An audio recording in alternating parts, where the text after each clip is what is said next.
प्रांजल ज्ञान गंगा में आप सभी का स्वागत है।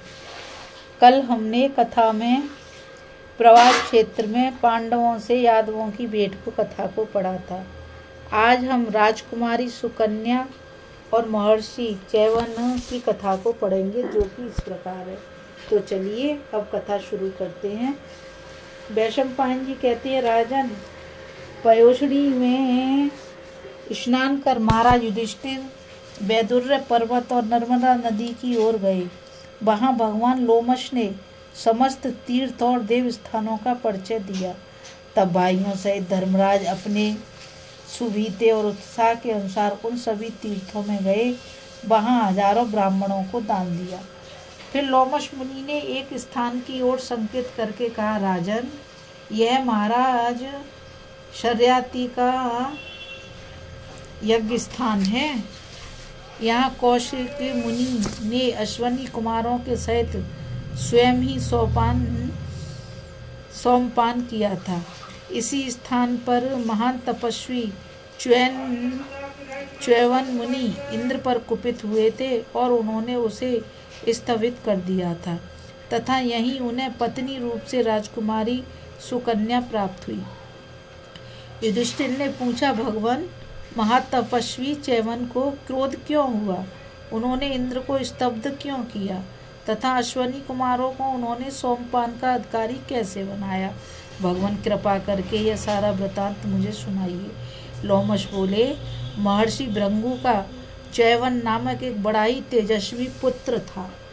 वह इस सरोवर के तट पर तपस्या करने लगा। राजन, वह मुनि कुमार बहुत समय तक वृक्ष के समान निश्चल रहकर एक ही स्थान पर वीरासन से बैठा रहा। धीरे धीरे अधिक समय बीतने पर उसका शरीर तृण और लताओं से ढक गया। उस पर चींटियों ने अंडा जमा कर लिए ऋषि वामी के रूप में दिखाई देने लगे। वे चारों ओर से केवल मिट्टी का पिंड जान पड़ते थे। इस प्रकार बहुत काल व्यतीत होने के बाद एक दिन राजा शर्याती इस सरोवर पर क्रीड़ा करने के लिए आया। उसकी 4 सहस्त्र सुंदर रानियां और एक सुंदर भक्तियों वाली कन्या थी। उसका नाम था सुकन्या। वह दिव्य आभूषणों से विभूषित कन्या अपनी सहेलियों के साथ विचरती हुई उस च्यवन की बावी के पास पहुंच गई। उसने उस बावी के छिद्रों में च्यवन जी की चमकती हुई आंखों को देखा। इससे उसे बड़ा कौतूहल हुआ। फिर उसने बुद्धि भ्रमित हो जाने से उसने उन्हें कांटे से छेद दिया। इस प्रकार आंखें फूट जाने से च्यवन मुनि को बड़ा क्रोध हुआ और उन्होंने शर्याती की सेना के मलमूत्र बंद कर दिए। मलमूत्र रुक जाने से सेना को बड़ा कष्ट हुआ। यह दशा देखकर राजा ने पूछा, यहाँ निरंतर तपस्या में निरत वयोवृद्ध महात्मा च्यवन रहते थे। वे स्वभाव से बड़े क्रोधी हैं। उनका जान कर अथवा बिना जाने किसी प्रकार अपकार नहीं होना चाहिए। जिससे भी ऐसा हुआ हो वह बिना विलंब किए तुरंत बता दे। जब सुकन्या को यह सब बात मालूम हुई तो उसने कहा, मैं घूमती घूमती एक बावी के पास गई थी। उसमें मुझे एक चमकता हुआ जीव दिखाई दिया था। वह जुगनू सा जान पड़ता था। उसे मैंने बीध दिया। यह सुनकर शर्याती तुरंत ही बावी के पास गया। वहां उसे तपोवृद्ध वयोवृद्ध च्यवन मुनि दिखाई दिए। उसने उनसे हाथ जोड़कर सेना को कलेश मुक्त करने की प्रार्थना की और कहा कि भगवान, अज्ञानवश इस मेरी बालिका से जो अपराध हो गया है उसे आप क्षमा करिए। तब रघुनंदन च्यवन ने राजा से कहा, इस गर्विली छोकरी ने अपमान करने के लिए ही मेरी आंखें फोड़ी हैं। अब मैं इसे पाकर ही क्षमा करूंगा। लोमश जी कहते हैं, राजन, यह बात सुनकर राजा शर्याती ने बिना कोई विचार किए महात्मा च्यवन को अपनी कन्या दे दी। उस कन्या को पाकर च्यवन मुनि प्रसन्न हो गए और उनकी कृपा से कलेश मुक्त हो राजा सेना के सहित अपने नगर में लौट आया। सती सुकन्या भी अपने तप और नियमों का पालन करती हुई प्रेम पूर्वक अपने तपस्वी पति की परिचर्या करने लगी। एक दिन सुकन्या स्नान करके अपने आश्रम में खड़ी थी। उस समय उस पर अश्वनी कुमारों की दृष्टि पड़ी। वह साक्षात देवराज की कन्या के समान मनोहर अंगों वाली थी। तब अश्वनी कुमारों ने उसके समीप जाकर कहा, सुंदरी, तुम किसकी पुत्री हो एवं किसकी भार्या हो और इस वन में क्या करती हो? यह सुनकर सुकन्या ने सलज्ज भाव से कहा, मैं महाराज शर्याती की कन्या और महर्षि च्यवन की भार्या हूँ। तब अश्वनी कुमार बोले, हम देवताओं के वैद्य हैं और तुम्हारे पति को युवा एवं रूपवान कर सकते हैं। तुम हमारी यह बात अपने पतिदेव से जाकर कहो। उनकी यह बात सुनकर सुकन्या च्यवन मुनि के पास गई और उन्हें यह बात सुना दी। मुनि ने उसे अपनी स्वीकृति दे दी। तब उसने अश्वनी कुमारों से वैसा करने के लिए कहा। अश्वनी कुमारों ने कहा, मुनि, इस सरोवर में प्रवेश करें। महर्षि च्यवन रूपवान होने को उत्सुक थे। उन्होंने तुरंत ही जल में प्रवेश किया। उनके साथ अश्वनी कुमारों ने भी उसमें गोता लगाया। फिर एक मुहूर्त बीतने पर वे तीनों उस सरोवर से बाहर निकले। वे सभी दिव्य रूपधारी, युवा, समान आकृति वाले थे। उन तीनों को देखकर ही चित्त में अनुराग की वृद्धि होती थी। उन तीनों ने ही कहा, सुंदरी, तुम हम में से किसी एक को वर लो। वे तीनों ही समान रूप वाले थे। सुकन्या एक बार तो सहम गई, परंतु फिर उसने मन और बुद्धि से निश्चय कर अपने पति को पहचान लिया और उन्हें ही वरा।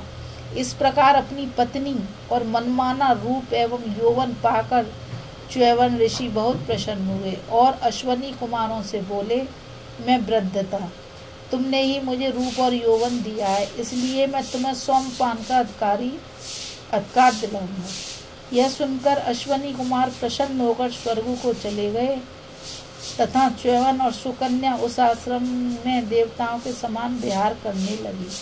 जब शर्याती ने सुना कि च्यवन मुनि विवाह हो गए हैं तो उसे बड़ी प्रसन्नता हुई और वह अपनी सेना के सहित उनके आश्रम में आया। जब शर्याती ने सुना कि च्यवन मुनि विवाह हो गए हैं तो उसे बड़ी प्रसन्नता हुई और वह अपनी सेना के सहित उनके आश्रम में आया। उसने देखा कि च्यवन और सुकन्या साक्षात देव दंपत्ति से जान पड़ते हैं। इससे राजा और रानी को ऐसा हर्ष हुआ मानो उन्हें सारी पृथ्वी का ही राज्य मिल गया हो। फिर च्यवन मुनि ने राजा से कहा, राजन, मैं आपसे यज्ञ कराऊंगा, आप सब सामग्री एकत्रित कीजिए। राजा ने बड़ी प्रसन्नता से उनकी यह बात स्वीकार कर ली।